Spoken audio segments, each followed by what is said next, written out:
Bonsoir à tous. Je n'ai pas eu le temps de saluer tout le monde. C'est une joie pour partager la parole avec vous ce soir. Donc vous avez vu le thème, j'imagine, la plupart vous avez reçu l'invitation. La délivrance, un outil parmi d'autres.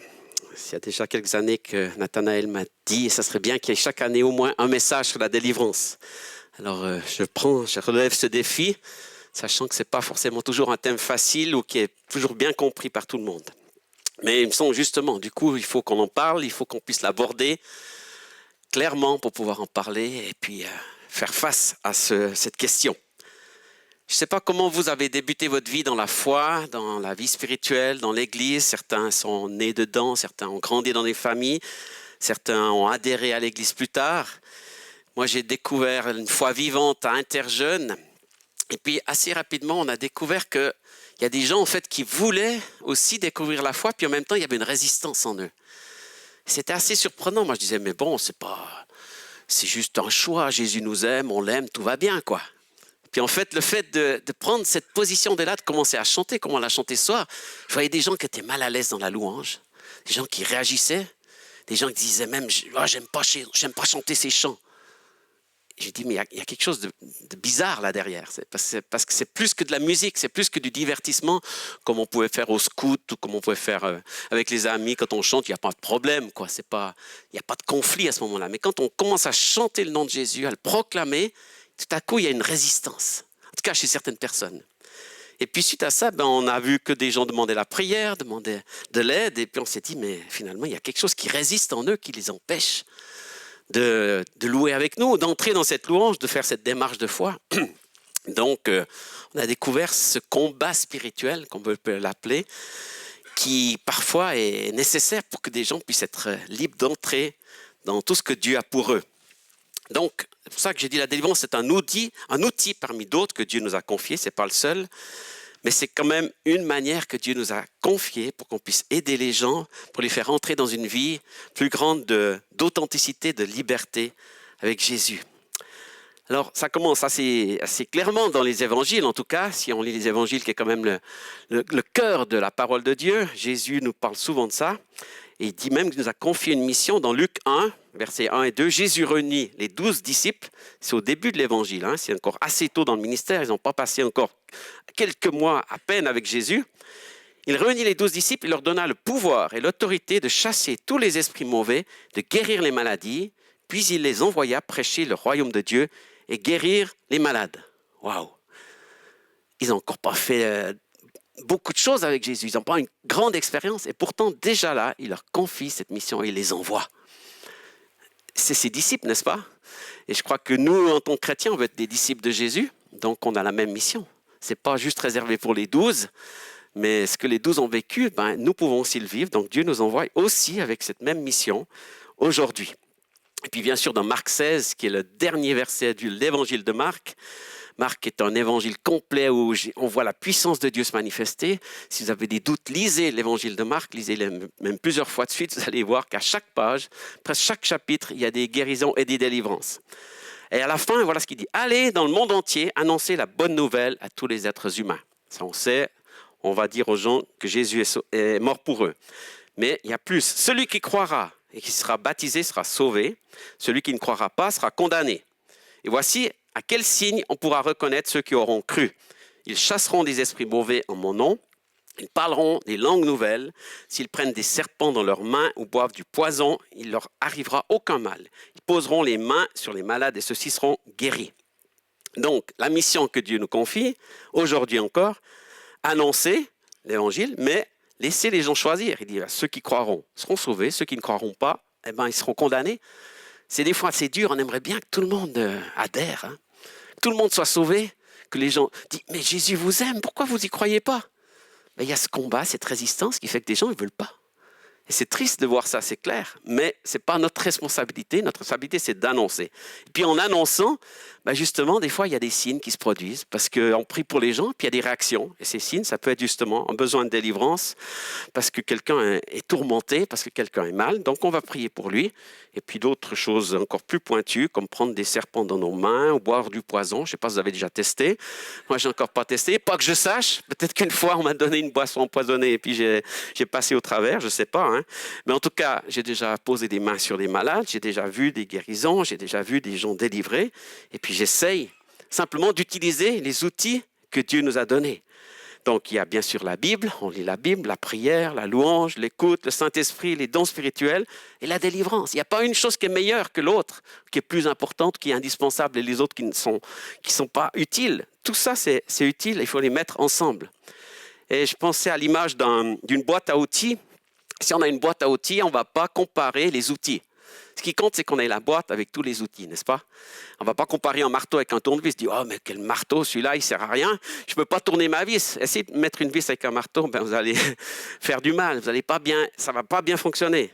Et puis, essayez donc de ne pas utiliser les bons outils pour la bonne chose, ça ne fonctionnera pas. Donc, Dieu nous a donné des outils. Le plus important, c'est d'utiliser les bons outils au bon moment. Et malheureusement, je pense qu'il y a beaucoup de gens qui n'utilisent pas l'outil de la délivrance pour toutes sortes de raisons. Pense principalement parce que l'ennemi lui-même ne veut pas qu'on le comprenne et qu'on l'utilise. Puisque si on ne l'utilise pas, ben, il reste bien caché, mais il reste en train d'agir et de tourmenter et d'embêter. Donc, quand on voit le ministère de Jésus, comme si vous lisez l'évangile de Marc, vous allez voir qu'il faisait beaucoup de délivrances. Pas juste de temps en temps, mais presque tous les jours. Et pourtant, il était en train de servir le peuple de Dieu. C'était le peuple d'Israël, n'est-ce pas? Il n'était pas dans un pays complètement étranger, loin de Dieu, loin de la parole de Dieu. C'était le peuple de l'Ancien Testament. C'est le peuple qui suivait l'Alliance. La majorité des gens, ils connaissaient tous les commandements de l'Ancien Testament. Ils connaissaient Deutéronome, Lévitique. Quand nous, on lit ça, ça nous fait un peu peur des fois. Il y a tellement de règles strictes, très strictes, mais eux, ils les respectaient. Et s'ils ne les respectaient pas, ils avaient des conséquences très, très graves, n'est-ce pas? Et tout le peuple marchait comme ça. La loi du pays, la loi politique même était liée sur les lois religieuses de l'Ancien Testament. Les gens le respectaient et malgré tout ça, eh ben Jésus combat plein d'ennemis dans ce peuple-là. Alors si on parle des autres peuples, ça devait être encore bien pire sûrement. Mais c'est comme pour montrer, il dit, je vais prendre soin de mon peuple. Et en prenant soin de son peuple, c'est de dire, je vais le délivrer de tout ce qui le freine, de tout ce qui lui fait obstacle. Donc, s'il y a des choses qui ne fonctionnent pas dans nos vies ou dans la vie du peuple de Dieu ou du peuple d'Israël à l'époque, c'est peut-être que justement, ils n'ont pas obéi à ces commandements. Ils n'ont pas suivi les principes de Dieu et puis ils ont donné comme des accès à l'ennemi. Quand on ne respecte pas, ben, souvent dans les commandements, il y a aussi des conséquences. Si tu ne fais pas comme ça, il y aura ça, etc. Il y aura des malédictions sur toi. Donc, Dieu veut la bénédiction, on le sait. Et on aime bien chanter que Dieu te bénisse, que Dieu te garde, on aime bien le proclamer, et c'est important de le faire, de se bénir les uns les autres. Mais l'ennemi de Dieu, ben, il proclame des malédictions, il dit du mal de nous, et puis des fois même, il utilise nos bouches, et malgré tout, ça arrive aux chrétiens de dire des choses méchantes, mauvaises, qui deviennent des malédictions, surtout si c'est dans notre propre famille ou envers nos propres frères et sœurs. Donc, on doit apprendre à donner les bonnes paroles, à donner les bénédictions, mais aussi à discerner quelles sont les malédictions, les mauvaises paroles qui ont été dites sur une personne. Et c'est pour ça qu'on a reçu les dons du Saint-Esprit. Dans 1 Corinthiens 12, je ne vous lirai pas le texte, mais vous pouvez le regarder, 1 Corinthiens 12, versets 4 à 11, il y a toute l'explication des dons spirituels. Le but, ce n'est pas d'avoir une médaille, dit moi j'ai ce don, moi j'ai ce don. Je me souviens quand on découvrait ça dans les années 70, à l'époque où je me suis converti, tout le monde dit ah t'as quel don toi, puis toi t'as quel don, ah oui, puis ce don là tu le connais, puis on essayait de se comparer, et puis ah ben moi j'en ai un, c'est bon, je suis tranquille.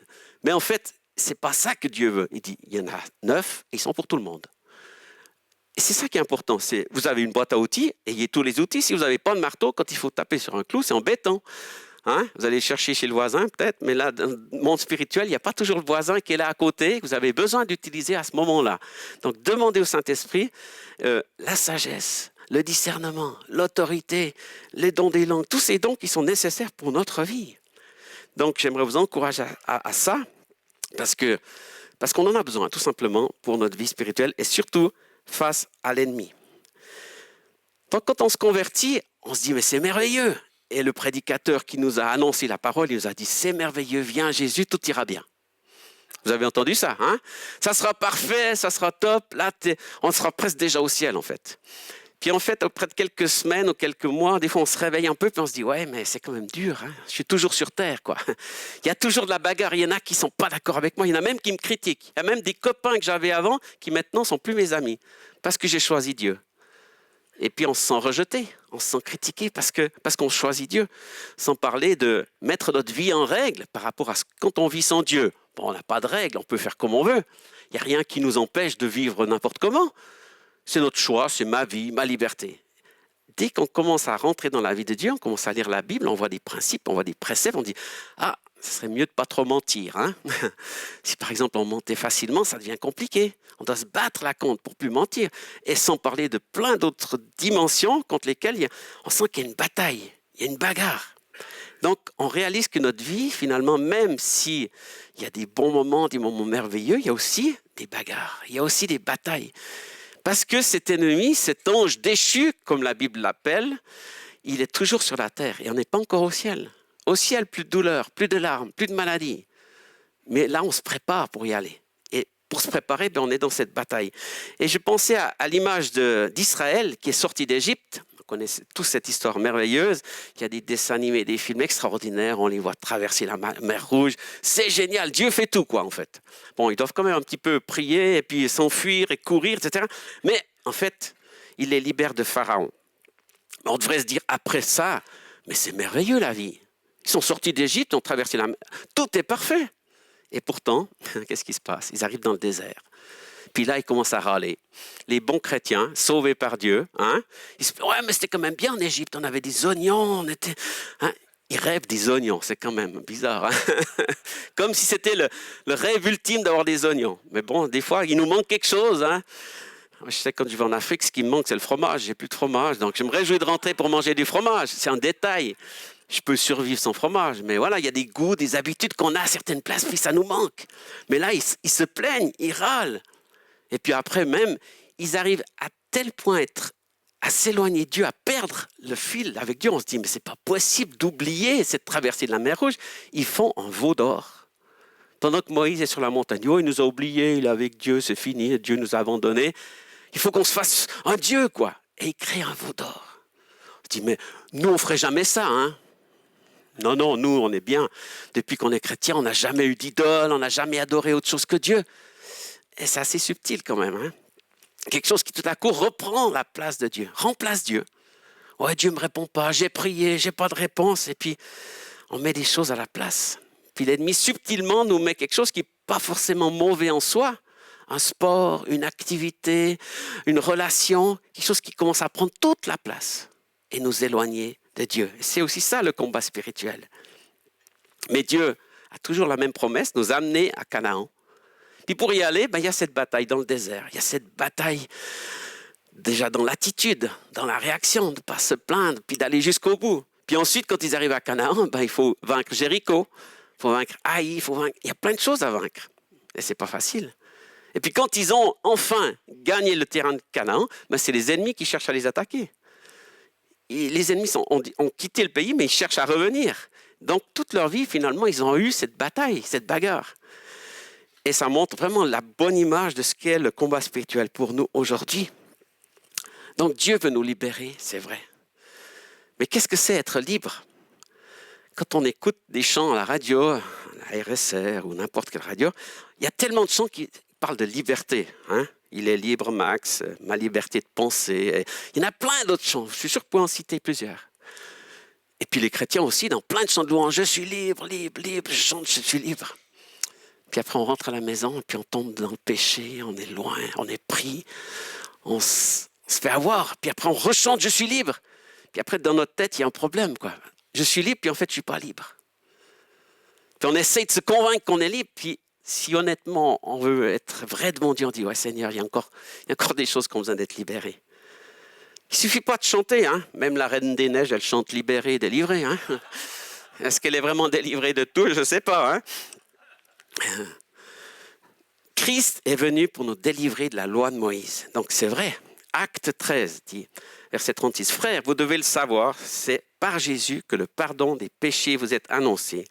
C'est par lui que quiconque croit est libéré de tous les péchés dont la loi de Moïse ne pouvait vous délivrer. » Et Galates 5.1, « Le Christ nous a libérés pour que nous soyons vraiment libres. Tenez donc, bon, ne vous laissez pas de nouveau réduire en esclavage. Christ a payé pour que vous soyez libres. » C'est le but de Christ, pour que vous puissiez aller en Canaan. Mais jusqu'à ce que vous y soyez, complètement, il y a des bagarres. Il y a de la lutte, il y a des combats pour obtenir cette liberté. Et il le dit bien, tenez donc ferme, ne vous laissez pas prendre de nouveau sous l'esclavage. Des fois, on a envie de retourner en Égypte.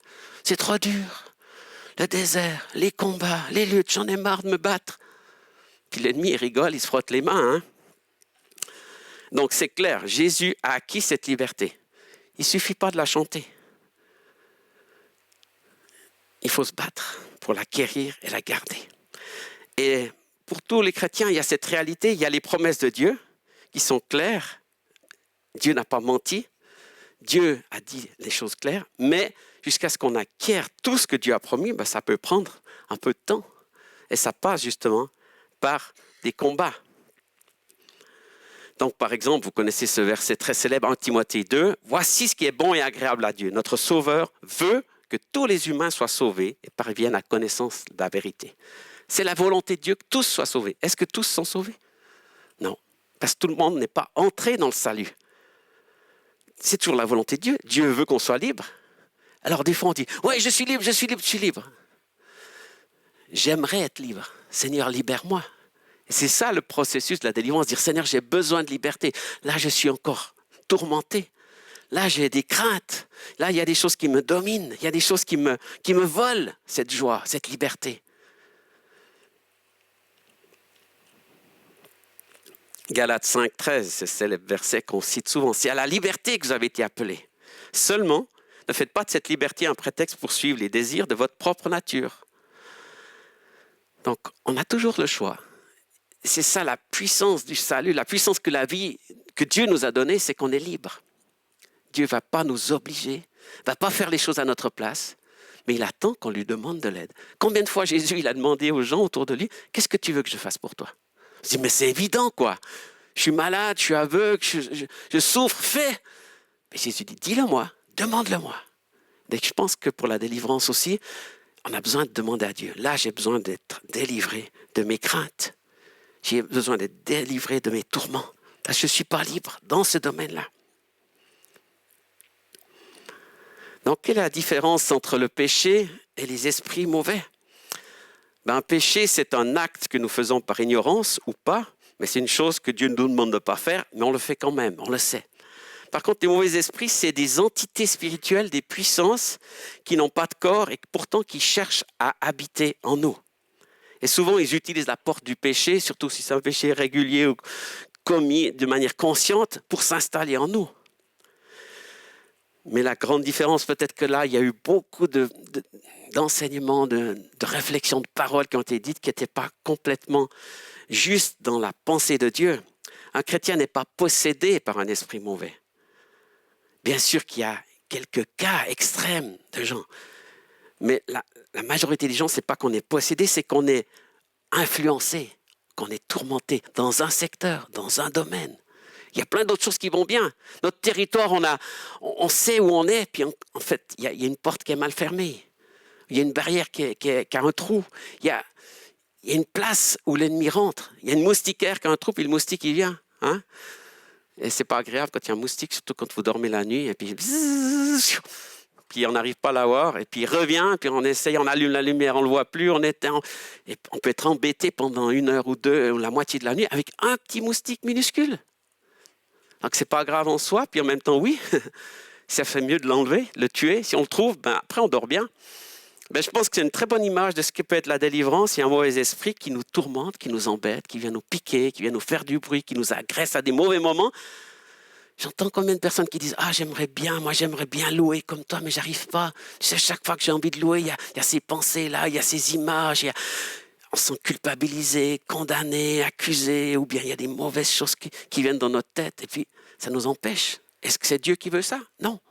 Dieu veut nous délivrer de ça, pour autant qu'on reconnaisse pourquoi, ou qu'on reconnaisse qu'on a ce problème. Des fois, on sait pourquoi, parce qu'on n'a pas regardé ce qu'il fallait, parce qu'on n'a pas lu ce qu'il fallait, parce qu'on a laissé nos pensées aller, mais des fois, on ne sait pas forcément pourquoi c'est là.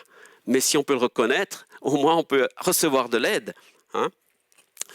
Donc, dans la vie, bien sûr, il y a plusieurs choses dans notre vie. On est corps, âme et esprit.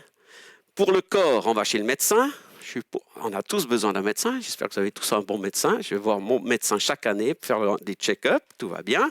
Merci Seigneur. Pour l'âme, on va aller voir des psys, différentes personnes qui s'occupent de notre âme, de nos émotions, tout ce qu'on peut vivre. Et pour le spirituel, on va voir quelqu'un qui peut nous aider au niveau de la délivrance. C'est ça, corps, âme, esprit. Il faut bien trouver les secteurs. Mais souvent, c'est comme si on efface ce côté-là. On dit on a des super médecins, des super psys, et puis ils nous font beaucoup d'aide, mais il y a des choses qu'ils ne peuvent pas régler. Et eux-mêmes s'en rendent compte. Ils disent ça, je ne peux rien faire. Alors ils donnent des grosses doses de médicaments, ils nous enferment pendant un moment jusqu'à ce qu'on se traîne tranquille, mais ça ne résout pas le problème spirituel. Ça résout peut-être les problèmes émotionnels, les problèmes physiques, heureusement, mais le problème spirituel, il doit être réglé spirituellement. Et c'est ce que Jésus a fait. Jésus, c'était un chef spirituel, il a traité le problème spirituel des gens, et il a reconnu que des gens avaient besoin de délivrance. Des gens de son peuple, des gens de sa famille. Donc, les chrétiens, ils n'étaient pas encore chrétiens puisque Christ était en train d'arriver. Les premiers chrétiens sont arrivés après que Christ soit parti. Mais c'était quand même le peuple de Dieu, c'était là où Dieu a commencé son œuvre.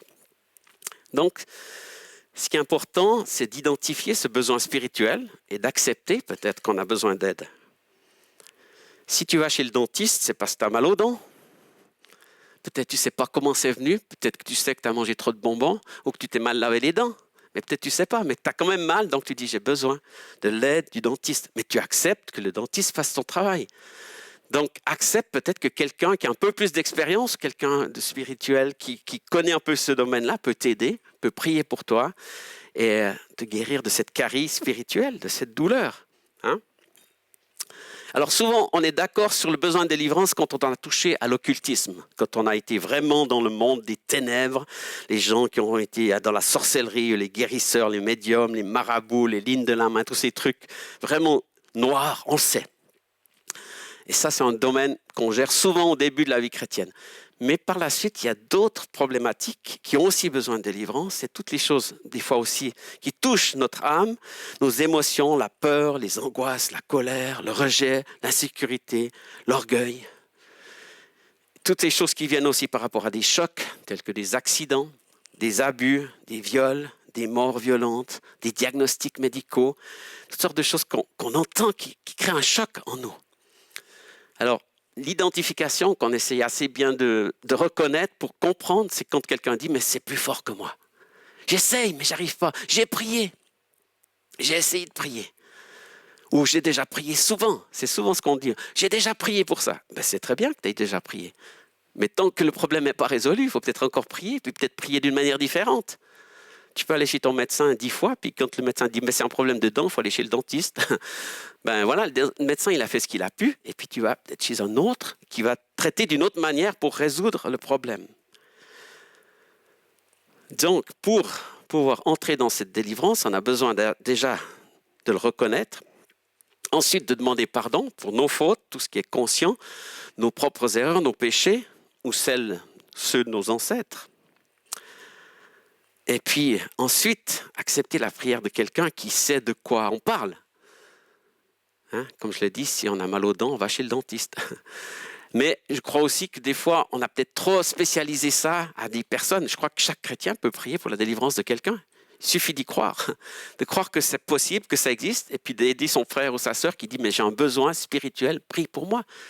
Mais on ne prie pas la même chose pour la délivrance que pour la bénédiction. « Seigneur, tu bénis mon frère », c'est bien. Mais quand on parle de délivrance, ce que Jésus a fait, c'est qu'il a chassé les esprits. Il s'est adressé à des puissances, à des esprits avec leur nom. Il a dit, tu sors, tu t'en vas au nom de Jésus. C'est l'autorité que Dieu nous confie, c'est de faire de cette manière-là. Donc, quelques petits conseils pour les gens qui prient. Premièrement, ne discutez pas avec les esprits. Ne cherchez pas à entrer en dialogue. Autrement, vous entrez dans le monde occulte. C'est dans ce monde-là qui parle aux esprits, qui parle aux morts, qui cherche à entendre des voix, etc. Donc, même en tant que chrétien, on ne doit pas essayer de leur demander leur nom, parce qu'en plus, ce sont des menteurs. Donc, si vous demandez à un menteur une réponse, il ne va pas forcément vous donner la bonne réponse. Hein? Il va se cacher, il va vous donner un faux nom. Ne pas vous laisser impressionner par les manifestations. Souvent, c'est vrai qu'on a vu des fois dans des camps, dans des séminaires, des gens qui réagissaient un peu violemment, et ça nous fait peur, ça nous impressionne. On dit, mais ah là là, c'est comme si on ne maîtrise plus la situation. Et je crois qu'on peut tout à fait maîtriser la situation, puis parler à la personne, dire, on va se calmer, on va s'asseoir, On va parler et puis ensuite on va prier. Et puis on lui explique le processus. Il y a quelque chose qui est mauvais en toi, qui réagit, qui doit partir. Tu es d'accord que ça parte. Et on va prier avec autorité en calmant la personne. Ce n'est pas les manifestations qui sont importantes. Je sais que malheureusement, il y a des gens qui en font un spectacle. Il y a des ministères que j'ai vus, je ne citerai pas de nom malheureusement, mais en Afrique, entre autres particulièrement, mais aussi chez nous, des gens qui jouent avec ça, qui veulent le voir pour montrer combien ils sont forts et puissants. Et puis, ils chatouillent l'esprit en fait. Et puis la personne réagit, se tord. Et puis la personne souffre. On ne veut pas que les gens souffrent. Ce n'est pas la manifestation qui compte, c'est la délivrance qui compte. Donc on va aider quelqu'un à s'en sortir. Donc on va la rassurer, l'encourager, dire « Ok, on va prier, maintenant tu verras, il va partir ». On ne prie pas non plus en son propre nom, on prie bien sûr au nom de Jésus. On l'a chanté, on l'a proclamé, plusieurs l'ont prié aussi ce soir. Donc c'est au nom de Jésus qu'on le fait. C'est ce seul nom qui nous a été donné, mais qui est plus grand, plus puissant, plus élevé que tous les autres noms et qui a l'autorité. Ça me fait penser à l'image d'un policier qui, s'il arrête une voiture, il ne fait pas ça en son nom. Il ne montre pas sa carte d'identité. Il est représentant d'un gouvernement, d'une autorité plus grande, supérieure. Et parce qu'il est le représentant de cette autorité, il peut avoir une autorité face à un voleur, un bandit, une voiture, ou quelqu'un dans la rue. Donc nous sommes aussi les représentants du Seigneur en étant ses enfants, ses fils. Et c'est lui qui a l'autorité face à là. L'ennemi, il n'est pas impressionné par toi. Même si tu es un chrétien, même si tu as prié, même si tu as lu ta Bible, il est impressionné parce que tu te soumets à Dieu. Et c'est Dieu qui lui fait peur. C'est Jésus, parce que c'est le seul qui a vaincu la mort. Donc toutes les puissances, il les a vaincues. Ensuite, l'esprit, comme je l'ai dit, on le chasse. On ne peut pas crucifier un esprit, on ne peut pas lui expliquer ou discuter ou lui dire de faire ci, fais ça. Tu devrais faire ci, tu devrais faire ça, comme ça commence à entrer dans des trucs bizarres, quoi. Non, on chasse. Et le plus important, c'est qu'il parte. Imaginez que vous avez un squatter dans votre maison. Vous êtes parti en vacances, vous rentrez, il y a quelqu'un qui habite chez vous, mais vous allez déjà être fâché. Et puis, vous avez tous vu des histoires dans les journaux, à la télé, que des fois, les squatteurs, ils sont difficiles à déloger. Parce qu'ils sont tellement bien installés qu'ils disent « c'est chez moi ». Et ils arrivent même à vous convaincre qu'ils sont chez eux. Et j'ai vu des gars, mais ça leur a pris des mois, voire des années pour sortir un squatteur de leur maison. De faire venir le juge, un jugement, ensuite la police, etc. Et c'était compliqué. Parce que le gars dit « non, c'est chez moi ». Et c'est ce que l'ennemi cherche à faire. C'est chez moi, je reste. Donc il faut être convaincu, il faut prendre toutes les armes possibles officielles de justice et de droit pour dire « non, tu n'es pas chez moi. Là, c'est mon territoire, ma maison, mon cœur, ma vie, mes pensées, c'est ma maison. Ça ne sera plus ta maison et tu vas t'en aller ». Et avec le nom de Jésus, c'est l'autorité seule qui va le faire partir. Donc on encourage la personne à laisser partir ce squatteur, à laisser sortir. Si elle résiste, si elle se bloque, si non, ça ne marchera pas. Dis, tranquille, respire et laisse sortir. Donc, c'est un moment où la personne ne prie pas, n'est pas en train de faire quelque chose, mais elle reçoit la prière d'un frère, d'une sœur qui l'aide à expirer, à sortir quelque chose. Donc, ce qui se passe souvent, c'est qu'il y a peut-être une manifestation comme un souffle, comme une toux, peut-être un cri. Il se passe quelque chose, plus ou moins fort, plus ou moins simple, mais ça ne dure pas des heures. Comme on a vu peut-être dans des films, malheureusement, ou même parfois dans certaines églises. On prie les gens pendant 3 heures sur une personne qui se roule par terre pendant 3 heures. Ça, c'est que des manifestations, ce n'est pas une délivrance. Donc le but, c'est qu'on délivre la personne. Qu'est-ce qui se passe? Pourquoi tu continues? Oh, je ne peux pas me contrôler. Alors maintenant, au nom de Jésus, on va prier que tu te contrôles et puis on va dire à cet esprit de partir. Cet esprit qui te contrôle, qui te domine. N'est-ce pas? Donc c'est très important que les personnes qui prient aussi agissent avec sagesse et pas n'importe comment.